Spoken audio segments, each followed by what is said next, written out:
Thank you so much, Erin. I really appreciate that introduction. Very kind. And your experience of panic is so, it's not typical. I don't want to call it typical because that seems reductive, but it is not surprising to me. And I think the chapter that I'm going to read from the book sort of goes there too, talks a bit about how these things come about sometimes and how surprising they can be. So I'm going to read one chapter from Don't Panic, which again, as was mentioned, is not medical advice or anything like that, but it is my experience with this. And quick note, if you're in the UK, I will be on tour doing music, not poetry or writing. I will be on tour in the UK in about a month, as I'm going to be living there in Wales for about a year. So I'll be in Glasgow, London, and Oxford. So if you're interested, check out my sites and things like that. Anyway, this is chapter 8, negative capability, or some people say negative. I don't know if that's a UK thing or not, but I always learned it as negative capability. No, you're saying that? Okay, someone was like, well, it's negative. And I was like, I don't think so. All right. Anxiety and panic are chameleon-like in their ability to dress up as something else.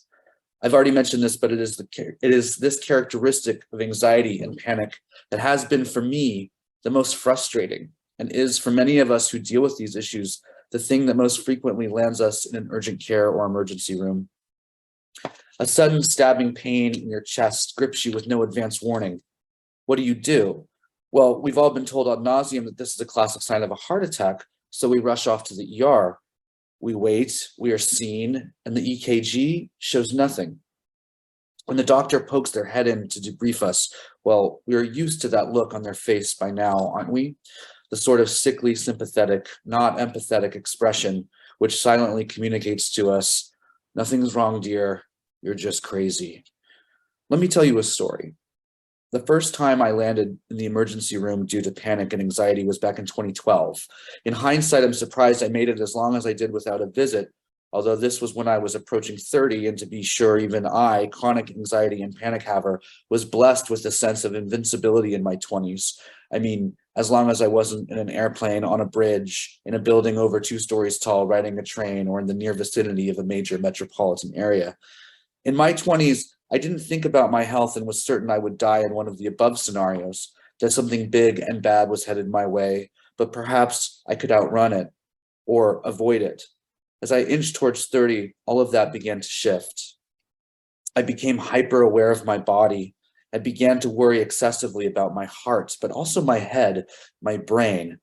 I thought of all the ways I might die suddenly. A stroke, a giant undiscovered tumor, a pulmonary embolism. Of course, this was all possible, but equally true, worrying about it only does so much good. I knew that I could live a healthy lifestyle, and honestly, I pretty much did, save for the odd bender. My worry had a limit, and I blew through that, my reptile brain deciding that it needed to maintain vigilance 24 hours a day. I was at band practice at a studio in Oakland, a safe place for me, usually. I went there frequently, but something felt off that day. Even when I left our apartment in Santa Cruz, I remember thinking that I wanted to wear a nice pair of socks in case something happened. A lyric from a Sunset Rubdown song ghosted through my mind as I got ready. I hope that you die in a decent pair of shoes. You've got a lot of long walking to do. Where are you going to? My subconscious, so complicit in my misery. As band practice went on, my heart rate went up. Makes sense. When I sing, I really belt it out. And I play guitar pretty aggressively too.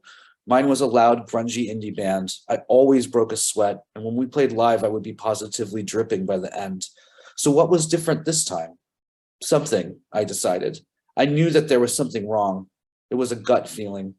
I told the guys I was feeling off and that I wanted to go to the doctor. They knew me.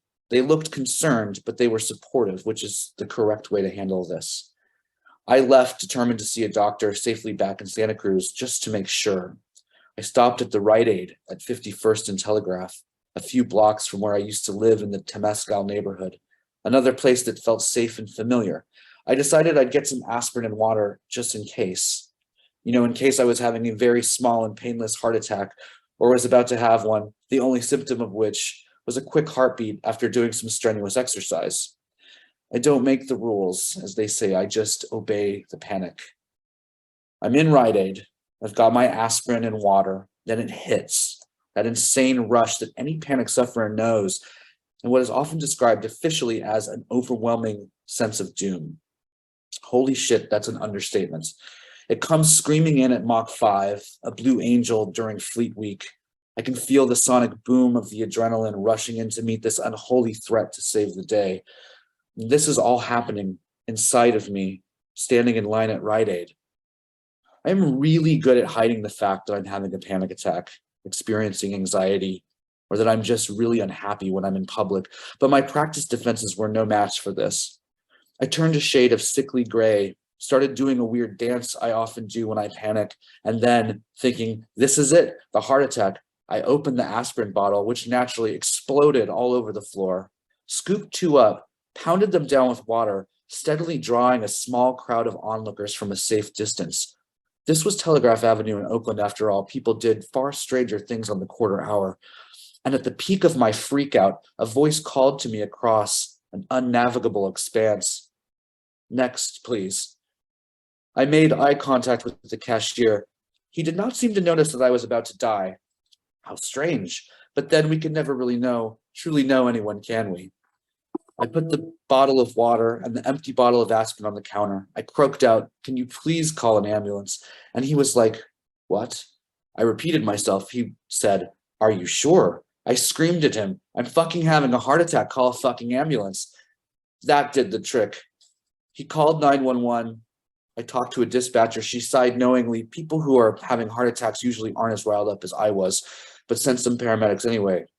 And 30 minutes later, what a long heart attack I was having, a couple of very nice EMTs showed up, did an EKG, said there might be something funny with it, but that I definitely wasn't having any issues at the moment. And I could choose whether or not to go to the ER and make an appointment with my own doctor later. I still thought I was dying, so opted for the ER. I just could not fathom that what had happened to me was just in my head, as so many of us experience when we have our first big one. I texted something extremely dramatic to my husband, who was only my boyfriend at the time and stupidly young. A farewell, perhaps, like, "Tell my mother I'll miss her. Don't forget to feed the cat." But maybe even a last will and testament. At the Highland Hospital ER, I was deposited on a gurney into a little closet-like room. I waited for an hour, 2 hours, longer. Of course, I was still alive, which felt oddly anticlimactic. I was really tired, because a giant dose of adrenaline will do that to you. But other than that, I was just bored. Someone came and did another EKG, and then I waited for another few hours. People with all sorts of emergencies were wheeled by.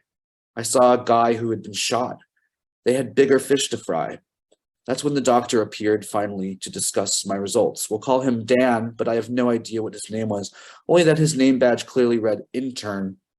I had no health insurance and did not actually care who he was, only a wish that he'd break the news of my pending demise gently. "Your EKG was fine," he said robotically. "Totally normal. There's nothing wrong with you, or at least with your heart." I braced myself. What had they discovered? The tumor? "Have you done something recently that you feel guilty about?" he asked. I thought about this for a moment. No, I had not, other than being vaguely ashamed of my sexuality and body, worried about my overconsumption of gasoline on my weekly trips to Oakland, and my chronic lack of money. But I wouldn't say guilty. I said as much. "Well, I think you've just had a heart attack," or "I think you've just had a panic attack," he said. They usually happen when someone feels guilty about something.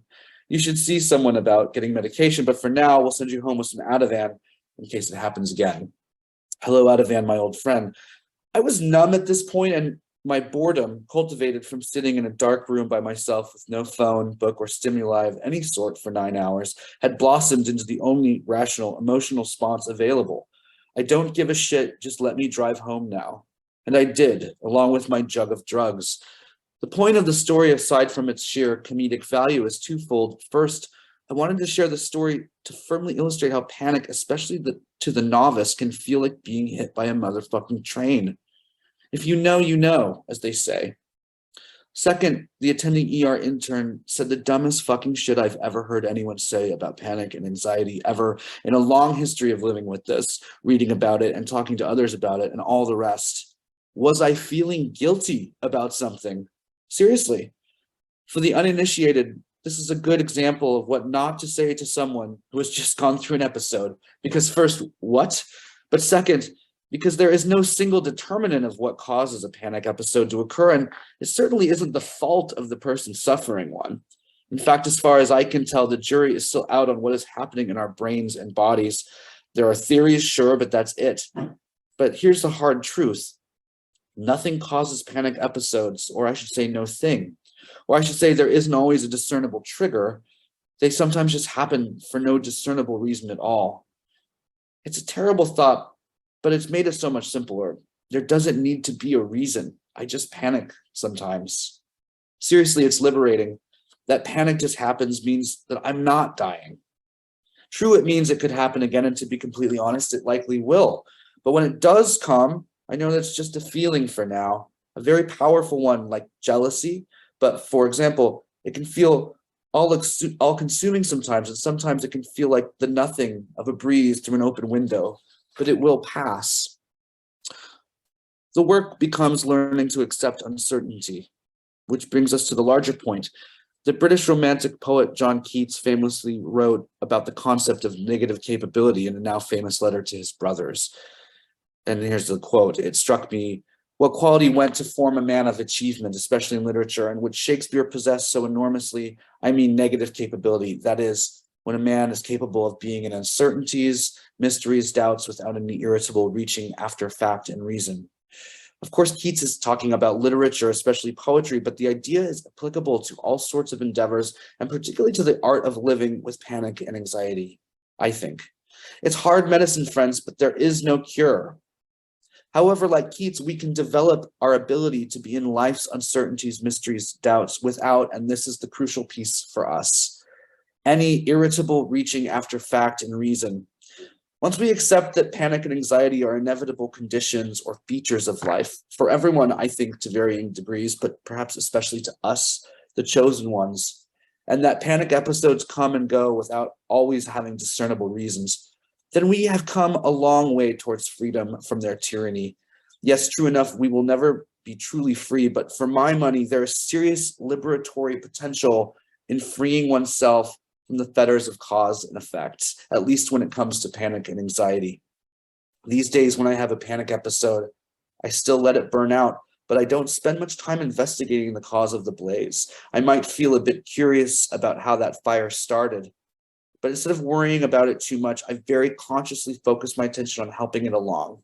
Usually I do some polyvagal breathing and distract myself with some tedious chore, the dishes, folding some clothes, data entry. The more rote and monotonous, the better.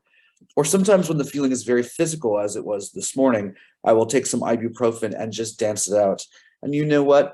It works. I'm still alive writing these words. Thanks.